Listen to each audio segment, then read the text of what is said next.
Now that Handel had composed water music, he was officially reconciled to the king, and he was also the musical map. People knew him as the composer that composed for that evening where King George I was sailing down the River Thames. So it was a pretty big deal. Now in the year 1723, he decided to move into 23 Brook Street, which is actually now a museum, and even more interesting enough, it is, I guess, 2 blocks down from where Jimi Hendrix, one of the most famous and iconic virtuoso guitarists of all time, would end up living. But this is obviously hundreds of years later, because 1723 is very far away from 1960.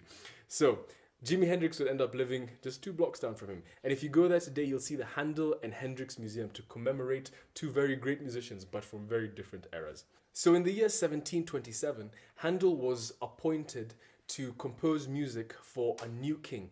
This is not King George I anymore, but now King George II. And so he was supposed to compose the music for his coronation.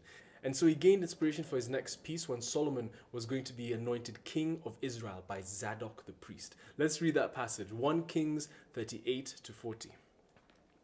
It says, "So Zadok the priest, Nathan the prophet, Benaiah son of Jehoiada, the Kerethites, the Pelehites went down and put Solomon on King David's mule and escorted him to Gihon. Zadok the priest took the horn of oil from the sacred tent and anointed Solomon.